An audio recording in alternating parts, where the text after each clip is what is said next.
Bonjour, comment allez-vous? Quebec has two major cities, Montreal and Quebec City. I wouldn't say either one is really better than the other, they both have their strengths. But I will say that Quebec City has a better historic and old world feel to it. Montreal also does, but it's really not as pronounced and good as Quebec City, so we'll take a look at that right now.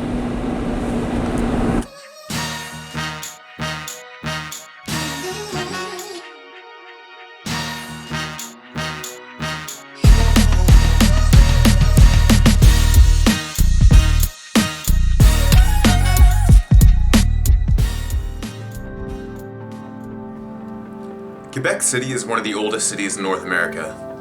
While its architecture, quaint streets, and French culture might seem to be its biggest draw, there's actually a natural wonder that's just as, if not more impressive.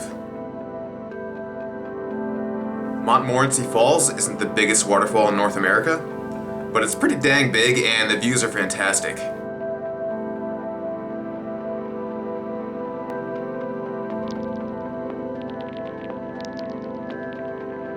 It's only 10 miles east from the city center, so not only is it easily accessible by car and public transit, there's a bridge spanning the crest of the waterfall for close-up views, as well as stairs and a gondola for the lower approaches.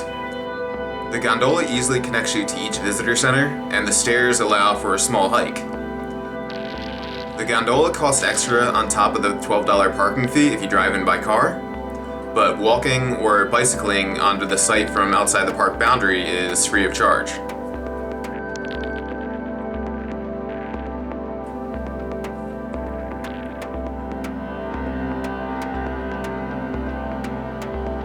Not only are the views beautiful, but Montmorency was also the site of a major battle during the French and Indian War. The French successfully defended Quebec City in this battle, only to see it fall shortly thereafter to the English during the Battle of the Plains of Abraham. This defeat cemented English control over Canada, and the history of the region would have been dramatically different were that not the case. The Plains of Abraham are now just a park, and along with the nearby Quebec Citadel, which is also a pretty cool spot, there's a commanding view of the city and the St. Lawrence River. The Citadel is still an active military base, and the portions usually open to the public were under renovation when I was there.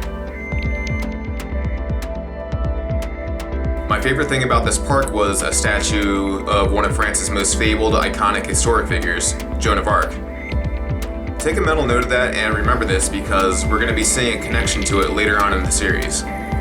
While the Citadel is interesting and walking up to the top seemed to be the highest land view in the city, the area is truly dominated, aesthetically at least, by the Château Frontenac.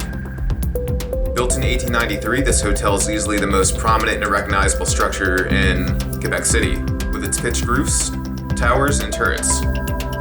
It definitely feels like a castle straddling Old Town Quebec, which surrounds the city heights and tapers down the cliffs down to the harbor. Much like Montreal's Old Town, it's full of old buildings and cobblestone streets, but it just has a larger, older, more interesting feel to it. It's peppered with touristy shops, restaurants, statues, and old fortifications. As I mentioned in the prior video, this area is fantastic for Christmas markets. Just because of the aesthetic of the surrounding buildings, it has a very European feel to it. And with Christmas decorations, it's really just gonna make you feel like you're on the other side of the Atlantic in Europe.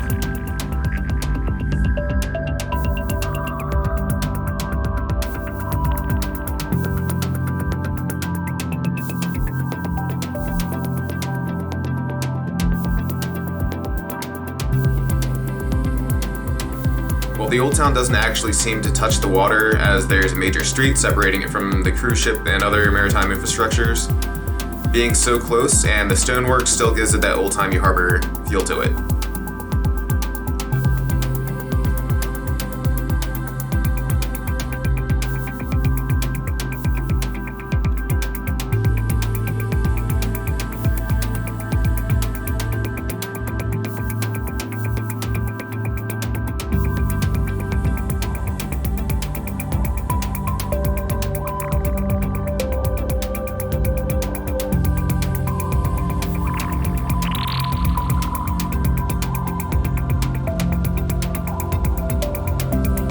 I only spent one day in Quebec City, and while I'm sure there could be other interesting things to check out, like Quebec's Parliament and some of the other interesting sites, with another day I probably would have just hung out in the same exact area again.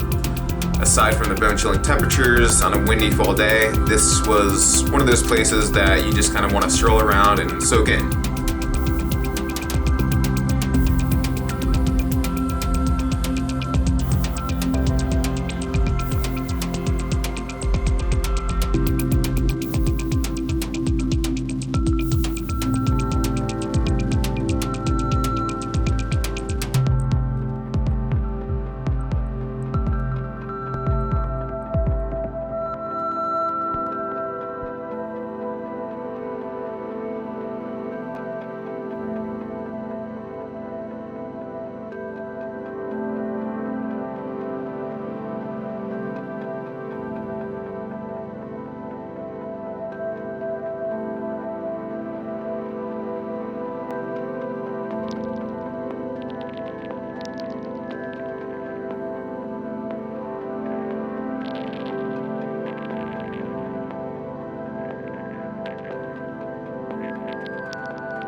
Up next, we're going to head through Quebec's countryside, through some snow-covered mountains, south of the border, into the good old USA. Au revoir.